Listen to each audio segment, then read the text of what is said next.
ትንሽ አርፍዷል እንትና ማስተራብነት እግዚአብሔር እንዲምረው አጥብቀን መጸለይ ነው ያለብን። እግዚአብሔር እንዲምረው በጤናው እንዲመልሰው መጸለይ ነው ያለብን።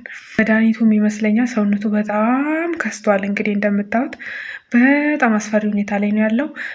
እኔ ግን ማለት ነው ማርያምን ጸልይለታለሁ። እውነት እግዚአብሔር እንዲምረው እንዲፈውሰው እጸልይለታለሁ። ግን ትንሽ ያረፈደ ይመስለኛል ልጁ ማለት ነው። የሰው ልጅ መጀመሪያ ለራሱ ነው መኖር ያለበት። የሰው ልጅ ለራሱ ሲኖር ነው ለሌላ ሰው የሚተርፈው። ራሴን እየጎዳው ግን ለሌላ ሰው ተርፋለሁ ብል ለዛም ሰው ሳልሆን ለራሴም ሳልሆን ከሁለት ወጥቼ ሞቱን ላመጣ እችላለሁ በራሴ ላይ ማለት ነው።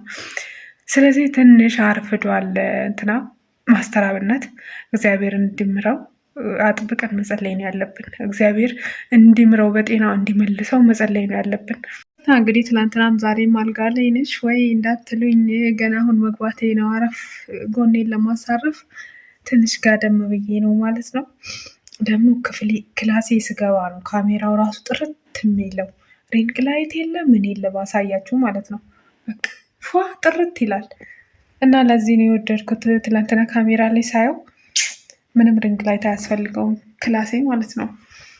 እና ለማንኛውም ወደ ወሬ ስገባላችሁ ምን ነበረ ከአሁን በፊት ቪዲዮን ገብታችሁ ያያችሁ ሰዎች ስለ ማስተራብነት ተናግሬ ነበር። እሱ መታመሙን ይፋ አድርጎ ሕክምና ከመጀመሩ በፊት ያለውን ነገር አንዳንድ ነገሮችን አውርቻችሁ ነበረ።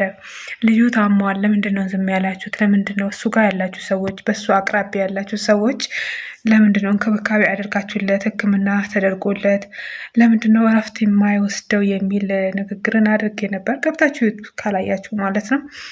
እንግዲህ ከዛሬ ነገ እየባሰበት መጥቷል። ሰዎች ትንሽ ህመም ከተሰማቸው ወደ ሕክምና መሄድና አስፈላጊውን እረፍት እንዲወስዱ ይመከራልና እኔም በዛ ሰዓት በቃ እለት በለት አቋሙ፣ ሰውነቱ፣ ሁሉ ነገሩ ልጁ ቀጭን ነው። ድሮም በተፈጥሮ ቀጭን ነው።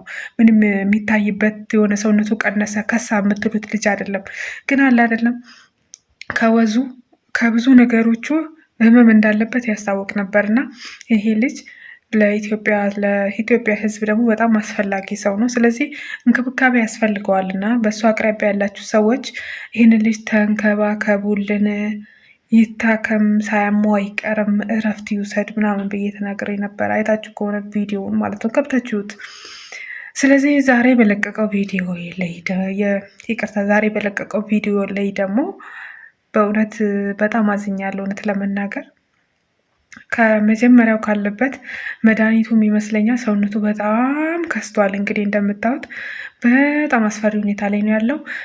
እኔ ግን ማለት ነው ማርያምን ጸልይለታለሁ። እውነት እግዚአብሔር እንዲምረው እንዲፈውሰው እጸልይለታለሁ። ግን ትንሽ ያረፈደ ይመስለኛል ልጁ ማለት ነው። የሰው ልጅ መጀመሪያ ለራሱ ነው መኖር ያለበት። የሰው ልጅ ለራሱ ሲኖር ነው ለሌላ ሰው የሚተርፈው። ራሴን እየጎዳው ግን ለሌላ ሰው ተርፋለሁ ብል ለዛም ሰው ሳልሆን ለራሴም ሳልሆን ከሁለት ወጥቼ ሞቱን ላመጣ እችላለሁ በራሴ ላይ ማለት ነው።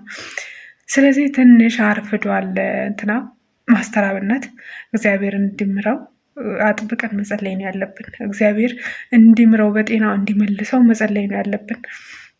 እና ምን እንደታዘብኩ ታውቃላችሁ? አብዛኛውን ጊዜ ለምሳሌ ባለቤቱ ቤተሰብ፣ ወንድም፣ እህት ይኖረዋል ብዬ አስባለሁ። እኛ ማናውቃቸው በጣም ደግሞ የሚወዳቸው እንደ ቅርብ ነው ሁሌም በቃ የሚገናኛቸው የሚያወራቸው ሰዎች ይኖራሉና እንደው ምን ሆንክ በቃ አረፍ ምናምን አላሉትም? በቃ እኔ ጨንቆኝ ቪዲዮ ሰርቼ ነበር በሰዓቱ። ይሄ ልጅ እረፍት ይውሰድ፣ በቃ እረፍት ያስፈልገዋል። ምናልባት ይሄ በዚህ በእርዳታው ላይ ቀንም ማታም ስልክ ስለሚገባበት ምንም አይነት እረፍት እየወሰደ አይደለም። የእንቅልፍ ማጣት ሊኖር ይችላል። ልጁ ከባድ አይነት ሁኔታ ላይ ነው ያለውና እረፍት ይውሰድ ብዬ ቪዲዮ ሰርቼ ነበር። ነገሩ ተቀይሮ ወደ ህመም በሽታ እንደሆነበትና ሌላ ብዙ አይነት እንትን እያሳለፈ እንደሆነ ነው መጨረሻ ላይ የተናገረውና ሕክምናውን የጀመረው ማለት ነው። እና ሰዎችን እናንተ ስታዩ ሰዎችን በየቀኑ ስታዩ ያ ሰው የሆነ ነገር እየቀነሰ ሲመጣ የምትወዱት በተለይ የምትወዱት እንደ ማስተራብነት አይነቱን ደግሞ ልትንከባከቡት ይገባል። በቃ ምን ሆነ ነው ምናምን ልትሉት ይገባል። ሌላ ደግሞ ይዤላችሁ የምመጣው ሰሞኑን የሆነች አርቲስት አለች። እሷም አርቲስት እንደዚሁ ከሚዲያ ላይ ጠፍታለች። በጽና ታማ ግን እስካሁን ድረስ ማንም ሰው ሄዶ የጠየቃት የለም። ምን ሆንሽ እንኳን ብሎ ያላት የለም። እና ከመድረክም ከጠፋች በጣም ቆይታለች። ለእሷም ለጊዜው ግን ስሟን መጥራት ስለማልችል ነው። የተወሰነ በሌላ ቪዲዮ ደግሞ መለሳለሁ። ቻናሌን ሰብስክራይብ አድርጉ። አዳዲስ ወሬ ደግሞ አመጣላችኋለሁ። መልካም ጊዜ። ማሰራብነት ወንድሜ እግዚአብሔር ጨርሶ ይማርክ። በእውነት በስኬት በድል ይመልስክ። ሌላ ምንም የምለው ነገር የለም።